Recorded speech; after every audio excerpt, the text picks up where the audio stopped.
তোর বয়স তো কম হলো না, একটা বিয়ে সাথে কর। ভাইয়া বাবু কই? আব্বা তো আমার সম্পর্কে খোঁজ খবর নেয়াই ছেড়ে দিছে। আরে আমার মায়েরও তো একই অবস্থা, ওলা যে বড় হয়ে যেতে কোনো খবরই নেই, মানে পাত্তাই দেয় না। একটা কাজ কর, কি? পত্রিকায় একটা বিজ্ঞাপন দিন।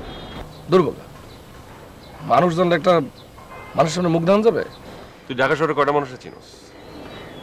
ঢাকা শহরে সব মানুষের তুই চিনস? আর এখন বিয়ে করার সিস্টেম হলো এরকম, বিজ্ঞাপন দিতে হয়। কিন্তু বাসার ঠিকানা দিলে তো কেলেঙ্কারি হয়ে যাবে, মা শুনলে না একদম কাইটা নদীতে ভাসায় দেবে। জিপিও কোড নাম্বার দেবো আর তোর মোবাইল নাম্বারটা দিয়ে দিব। দোস্ত যদি ফেসে যাই, না যদি ফেসে যাই তাহলে তুমি পাশে থাকবে না? পাশে থাকবো মানে বিয়ে তো আমিও করবো, ভালো মেয়ে পায়ে গেলে দুজন একসাথে বিয়ে করবো। ওই একসাথে বিয়ে করান যায় নাকি? একসাথে বিয়ে করবো মানে তুই কি বুঝছো?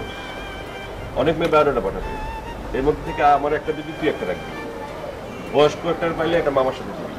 আর যে বায়োডাটাগুলি আসবে সেগুলির সাথে ফোনে ধর টাঙ্কি টুঙ্কি মারলাম, তুই বাধা দিবি না। আমি মাথা দেবো কেন? তোর টাঙ্কে তুমি মারবি, তোর সাহস থাকলে তুই মজা করবি, অসুবিধা কি? তুমি টাইম টু টাইম আমার থেকে পরামর্শ নিও, একলা কিছু করো না। মায়ের লোকের মায়ের কিন্তু মাটিতে পড়বো না। শোন দোস্ত, ডর দেখাবি না, বিয়ার জন্য একবার যখন নামছি পত্রিকায় বিজ্ঞাপন দেবই দেবো। আচ্ছা তুই একটা কাজ করবি, তুই বিজ্ঞাপনে লিখে দিবি সদ্য ডিভোর্সি হলে কোনো অসুবিধা নেই। কি? সদ্য ডিভোর্সি হলেও কোনো অসুবিধা নাই। শোন, এসব ডিভোর্স আমি বিয়ে করতে পারবো না, ঠিক আছে? আমি করব, সুন্দরী হইলে একবার না 5 বার ডিভোর্সি হলে আমার আপত্তি নেই। আর তাছাড়া মামার ব্যাপারটা ভাববি না। দোয়া কর যেন কাজটা ভালো ভালো হয়ে যায়, কোনো কেলেঙ্কারি হলে সমাজে কিন্তু মুখ দেখা যাবে না, ঠিক আছে? তুই কোনো চিন্তা করিস না, আমি তোর পাশে আছি না।